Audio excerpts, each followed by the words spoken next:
builders have built technologies that do not treasure privacy and secrecy of the users for multiple reasons. For one, because it's easier.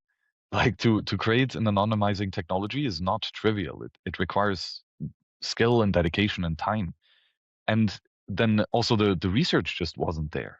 30 years ago when they did the internet, strong encryption wasn't really efficient yet. It was way too slow and expensive. We had to build a massive infrastructure of hardware chips and so on and software algorithms and better cryptographic theory before we could be at a scale where it is so cheap that you can just encrypt by default. So these are some aspects to it, but then the other one is more cultural or educational, where it is not commonly taught that privacy is strictly related to freedom, right? This type of understanding and definition of the word is not really a thing that's common. And combining that with the fact that most tools are just not private by default, it's just it's the water around you. You don't really realize what it is because that's how you grew up and that's what you were taught in school. And it takes a bit of a vision to build something that is opposite to the status quo. And that's happening with privacy tech. Like the all old technology was, or a lot of the old internet technology was not private by default. And through a lot of time and work, we've made it at least an option. So the people that do require it can have it. And arguably, this tech doesn't have to be there for everyone. I mean, more people is great, but the beautiful thing is that the tech works without everyone agreeing to it, and that makes it useful even for the minority of people who care about their security very much. And maybe that has always been a minority. I don't know, but people are trusting and just think that they're safe. And oftentimes it's probably the correct move because, defense and bigger costs has always cost time and attention and money. So maybe not everyone has to be super paranoid, Edward Snowden level OPSEC protections. But for those that do need it, I think the tech should at least be there. And maybe over time, people realize that, hey, actually, I've underestimated the importance of this. I thought that the defaults were good. I never really considered it. But now, for whatever reason, I'm starting to think more about the subject and seeing what other tools exist. And look, there's technology that does what I want in a much more privacy and security conscious matter. And it's even cheaper than what I'm using right now and better. So yeah, I'll just move. I think that economic or that technical deployment is what ultimately will move the needle. If we have amazing products that implement secure and private technology at the foundational layer to provide a much safer experience, if those are awesome, then people will use it. And then by experiential knowledge, people will feel what it means to be free and to be private. And I would guess that many of them will like it. Maybe not all, but many. It's true. Once you try it, you can't go back, right? I'm curious too. You kind of make this argument about, I guess, how insidious surveillance really is, in that it violates actual self-ownership and therefore is violating the non-aggression principle, or it's counting as aggression if you're looking at it from the non-aggression principle standpoint. Can you explain that a little bit more? And because I think it helps to highlight people again. It's the water that we swim in, right? We've almost just come to accept surveillance as this ever-present thing that's just always going to be there, and that, well, that's one of the worst things I hear people say is like, that's just the cost of having safety. That's the cost of. I actually had a German say this to me fairly recently. A great guy, love it, but he's basically like, well, come on, that's the price we have to pay to live in this society, and I just think that's so fundamentally wrong. And I'd love it if you could just sort of explain how that, just the act of surveillance, which seems so passive, is actually an act of aggression.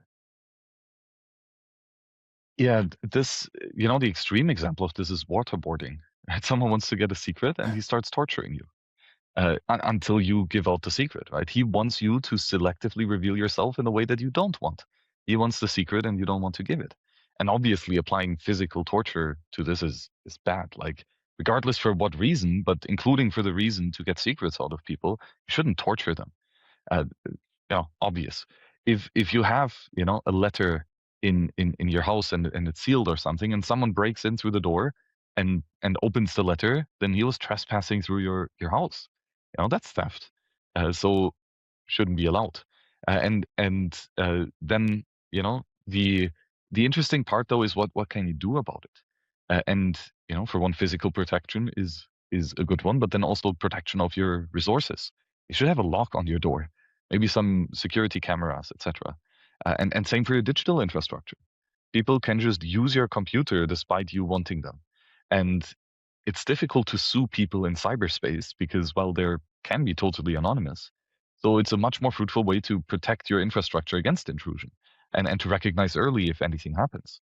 So, lock down your computers, use secure operating systems, enable firewalls, add all the hardenings that are necessary to make sure that your computer obeys your rules rather than someone else's.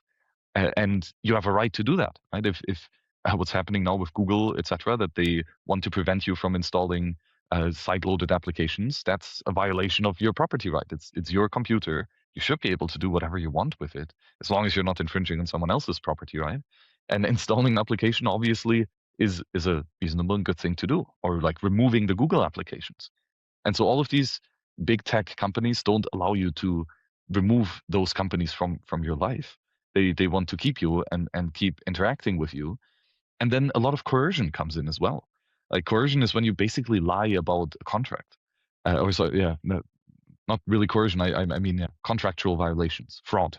And what we have so common is like these millions of pages of privacy policy that doesn't really explain what it is, and then at the very end in small print tells you how all of your data is being stolen.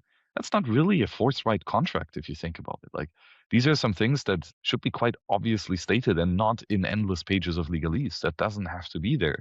Just there to confuse you and click next, next, next, so that you don't realize what actually is being taken from you. And yeah, these are some aspects where uh, surveillance really comes in as direct aggression. And then we also have the consequences of that. And I think the consequences of surveillance are to some extent similar as the consequences of money printing. So with money printing, it's theft. And the way that it hurts society is by reallocating resources away from the people who receive the newly created money later and towards the people who receive the newly created money first. So all the bankers, governments, big corporations that get government money printed at insane rates, they benefit because they get new resources. They can increase their prices first and spend the money on how they see fit, despite not having anyone voluntarily wanting them to do that other than the government, right? So they are a different beast than the entrepreneurs who don't depend on theft, who actually only get paid if they solve people's problems. These are the heroes of the story. And the downside of inflation is that it harms them.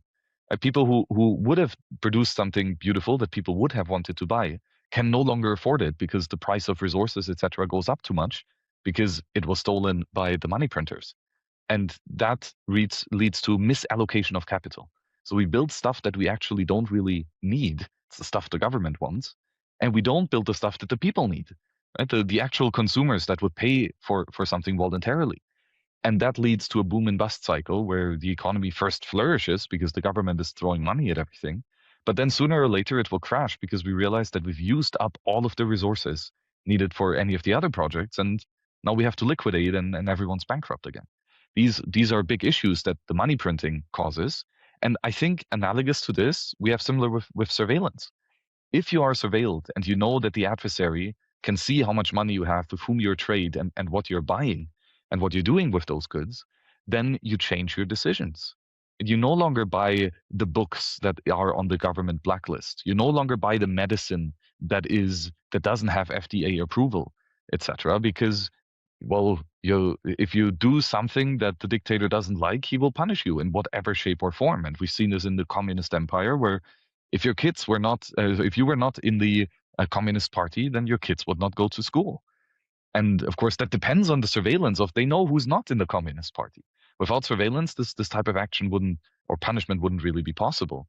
And that leads to a similar issue of we produce the things that the government wants, that is approved by the surveillance apparatus, and we don't build the things that the government does not want us to build because they would surveil us and find out about it. So a lot of consumer choices are affected by goods not being purchased that otherwise would have been, which leads to a decrease of valuation for every customer who decides not to buy it because the threat of violence is too much. And simultaneously, it also defeats the purpose of the entrepreneurs. Entrepreneurs who would have discovered and built a product that people actually want and are willing to trade for, they now no longer do this because the customers aren't there, because the surveillance apparatus would punish them. And then they get out of business. While those companies that do what the state wants flourish. So here, again, a massive reallocation of resources, a misallocation away from the producers and towards the thieves. And that's not good. So my concluding argument in the book is that with a privacy aware and a privacy focused society, we will have much more accurate price signals. And that means we will be much more efficient to allocate our resources to the things we actually really need and deliver them to customers and in time and with excellence. Whereas with a lot of surveillance, we continue down the middle of the road towards socialism. And that always leads to a lot of starvation and death.